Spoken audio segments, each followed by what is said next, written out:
My people go. The slaves are mine. Their lives are mine. All that they own is mine. I do not know your God, nor will I let Israel go. Who are you to make their lives bitter in hard bondage? Man shall be ruled by law, not by the will of other men.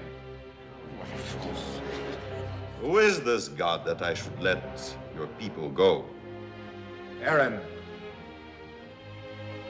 cast down my staff before Pharaoh, that he may see the power of God. In this you shall know that the Lord is God.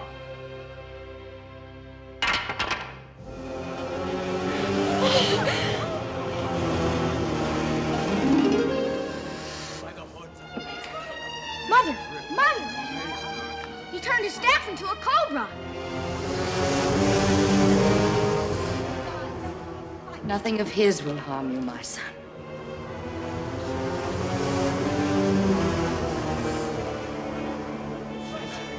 The power of your God is a cheap magician's trick. Janus.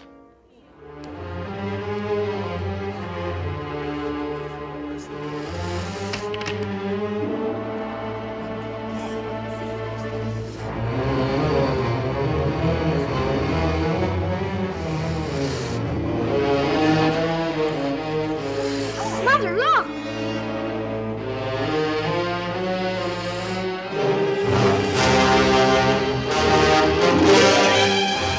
Janus, do you see? Whose serpent swallows up the others?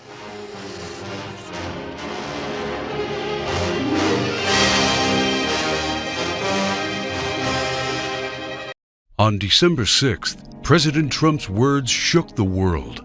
He recognized Jerusalem as the capital of Israel, and whether he knows it or not, fulfilled his part in a frightening biblical prophecy. Because according to the final chapters of the Bible, our country and every American citizen are about to face its greatest tribulation.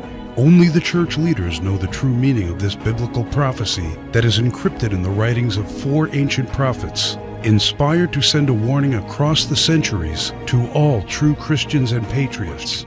Who would have thought 70 years ago that the Jewish people would have a country to call their own? Only those who read Ezekiel chapter 37. That is what the prophet wrote 2,700 years ago. The hand of the Lord was on me and set me in the middle of a valley. It was full of bones. Then he said to me, "These bones are the people of Israel, my people. I will take the Israelites out of the nations where they have gone. I will gather them from all around and bring them back into their own land. I will make them one nation in the land on the mountains of Israel." Word by word, the prophecy made by Ezekiel came true. In 1947, the nation of Israel was born after the horror of the Holocaust, symbolized by the Valley of Bones. Scattered for more than 2,000 years, the Jewish people come from all over the world into this new state and made it an economic and military power. Yet, it was not whole. Israel needed Jerusalem to become its rightful capital again, and that only happened with the support of President Trump. However, to the north of Israel, other biblical prophecies have come true. The prophets Isaiah and Jeremiah write about this Syrian civil war. This is what the prophet Isaiah says: "Damascus will no longer be a city, but will become a heap of ruins." And these are the words of Jeremiah: "Damascus has become feeble. She has turned to flee, and panic has gripped her. Anguish and pain have seized her. Surely her young men will fall in the streets." For 5,000 years, the capital city of Syria stood as one of the oldest and most prosperous cities in the world. But the civil war began in 2011 and turned it into a ruin. Not only do the prophets talk about the war, but also the refugee crisis and the deaths of its men fighting for one side or the other. The army of Syrian dictator Bashar al-Assad has been fighting the rebels backed by the United States, Israel, Turkey, Jordan, and Saudi Arabia, and ISIS terrorists. In 2015, Bashar al-Assad was at the brink of total defeat. Yet exactly at that time, another biblical prophecy was fulfilled. Ezekiel 38 tells of Russia coming to the border of Israel. The word of the Lord came to me. Son of man, set your face against Gog of the land of Magog. I will turn you around, put hooks in your jaws, and bring you out with your army. In the latter years you will come into the land of those brought back from the sword, and gathered from many people on the mountains of Israel. One only has to look at the map of the world as it was known at the time of the prophet to understand. To the north of the Caspian Sea, we find the people known as Magog, inhabiting the land known as Rosh. Over time, the ancient name of Rosh became current-day Russia. Twice, Ezekiel says that Magog will bring his armies from the extreme north to the border of Israel. None other than President Ronald Reagan, a devout Christian, said many times he truly believed Russia to be Magog according to Ezekiel. What about the word Gog? Bible scholars agree that the word Gog is not an actual name but a title. He is the ruler of the land of Magog, like a king or a czar. Ezekiel clearly says that Russia will come to the mountains of Israel in the latter years. This happened in September 2015 and never before. For the first time in history, the Russian Army, Navy, and Air Force became involved in a war in the Middle East. According to Ezekiel, Magog's armies has several allies: Persia, Kush, and Gomer and Togarmah. Iran has been known as Persia for much of its history during the time of the prophets and beyond. Right now, Iranian troops are on the ground in Syria, fighting side by side with the Russians and the forces loyal to the regime of Bashar al-Assad. Put and Kush are the ancient names of Libya and Egypt. Egypt and Libya both suffered civil wars, and the new leadership is very friendly to the Russians. But the greatest surprise is the land known to Ezekiel as Gomer and Togarmah. The historian Flavius Josephus references Togarmah and Gomer as the people that lived on the territory of present-day Turkey. In fact, Turkish history books identify these tribes as living on their land at the time of the prophets. 3 years ago, Turkey was a strong NATO ally, but everything changed after the failed coup attempt in 2016. Now, Turkey has become increasingly hostile to NATO and the United States. It forced NATO to remove forces from its bases. It's buying weapons from Russia. It fully condemned the idea of Jerusalem becoming the capital of Israel. And in fact, right now, the Turkish army is in Syria, fighting to defeat the enemies of the Syrian dictator. The End Times Alliance, prophesied in the first verses of Ezekiel chapter 38, has already been formed. Never in the history of mankind has there been an alliance between Russia, Iran, and Turkey. Now, one final prophecy needs to be fulfilled before the start of World War III. We saw how Jeremiah predicted the destruction of Damascus in chapter 49, but there is one more thing he wrote about that has not happened yet. And I will kindle a fire in the wall of Damascus, and it shall consume the palaces of Ben-Hadad. Ben-Hadad is not an actual person, but a title. Just do one simple search online, and you will discover that Ben-Hadad is the ruler of Aram Damascus. While it is clear that Bashar al-Assad is the current ruler of Damascus, Aram is a region in Syria now known as Aleppo. The city of Aleppo was just recently recaptured by the regime of Syrian President Bashar al-Assad with the help of Iran and Russia. And Jeremiah says that soon his palace will be burning. How does this happen?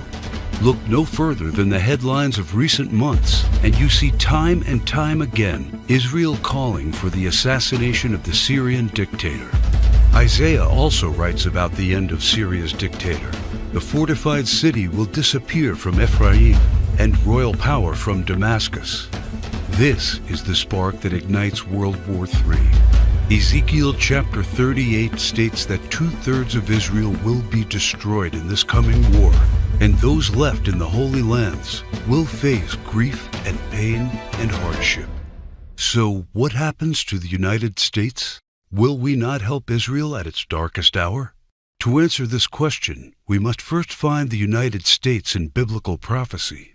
John the Apostle in the book of Revelation and Jeremiah and Isaiah talk about another end-times nation in their writings, a nation called Babylon, or Mystery Babylon.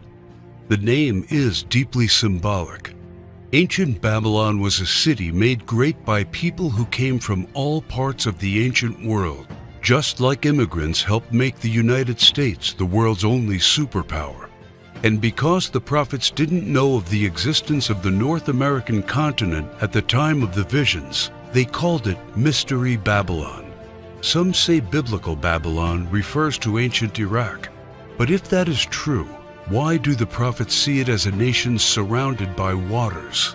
O thou that dwellest upon many waters, abundant in treasures, where all who had ships on the sea became rich through her wealth. While biblical Babylon has plentiful access to waters rich in resources, most of Iraq is a desert and has only a narrow stretch of coastline. Why do the prophets talk about pollution when in ancient Iraq there could be no such thing? Thou hast destroyed thy land. I have polluted mine inheritance, and have given them into thine hand. Babylon mounts up to heaven, and descends above the heights of the clouds. These metaphors clearly reference a nation that has discovered flight. It is obvious that Babylon, or Mystery Babylon, can't be ancient Iraq. But the prophets have more to say about this end-times nation. Babylon is hailed as a queen among nations, the lady of kingdoms. According to the prophets, Babylon reigneth over the kings of the earth. It is the praise of the entire earth, and an astonishment among the nations. It is a place of great riches, and the merchants of the earth are waxed rich through the abundance of her delicacies. In fact, the prophets say clearly that should something happen to Babylon, all worldwide trade would stop. The merchants of the earth will weep and mourn over her, because no one buys their cargoes anymore. It is the #1 military power, and it's called the hammer of the whole earth. Isaiah in verse 18, chapter 2, talks about how Babylon's beginning would be unique and awe-inspiring. America was created out of the former British colonies, a nation made out of many states just like the prophets foretold. Our ancestors were the first British colonists, and we speak their language. That's the reason why Jeremiah sees England like a mother to the U.S., according to verse 50, chapter 12. More so, the prophets talk about the lion that is on the sigil of the mother of Babylon. England uses the lion as its royal symbol. The last crew the prophets left us is incredibly accurate. The scripture often refers to Babylon as a woman. According to the book of Revelations, she sits atop water and has a golden cup in her right hand and a crown of 7 rays on her head. And the woman which thou sawest in that great city, which reigneth over the kings of the earth. The United Nations, in theory, reigns over all the kings of the earth, and is situated in New York, the great city where you can see the Statue of Liberty. The statue is the most well-known landmark in the U.S., and the symbol of Babylon the prophets are referring to in their clues. So why, then, are they also calling it the Whore of Babylon? The sculptor of the Statue of Liberty was Auguste Bertholdi, a Mason belonging to the Great Masonic Lodge in Paris. Before beginning the Statue of Liberty project, Bertholdi was seeking commission to construct a giant statue of the goddess Ishtar. The Romans also adopted this fertility goddess, but they changed the name to Libertas in Latin, liberty in English. Libertas is the mythological equivalent of Ishtar. Therefore, the Statue of Liberty is in fact a statue of Ishtar, the Babylonian goddess of fertility, love, and sex. According to the ancient Babylonian rituals, one could only be purified of sin after intercourse with a temple priest or priestess of Ishtar. In return for this salvation, a gift offering was needed. Ishtar was the patron mother of the temple priestesses and priests. She was the mother of what we would call today prostitution. This is why Ishtar was seen by early Christians as the whore of Babylon. And that is why the Statue of Liberty, the symbol of America, is also called by the prophets the whore of Babylon. Do you think it is just a coincidence that the U.S., the home of the greatest and most famous statue of Ishtar, provides 65% of pornographic movies and adult entertainment to the world? Is it just another coincidence that this is the country where sexual liberation originated and spread to the rest of the world? It's not. It's just like the scriptures foretold. For all nations have drunk of the wine of the wrath of her fornication. The U.S. today has the most powerful economy and military, controls worldwide commerce, is proud and arrogant, has the most developed Air Force and space program, and it is the envy of the world. It houses the whore of Babylon. It reigns over the kings of the earth. And unfortunately for every living American, it is Mystery Babylon.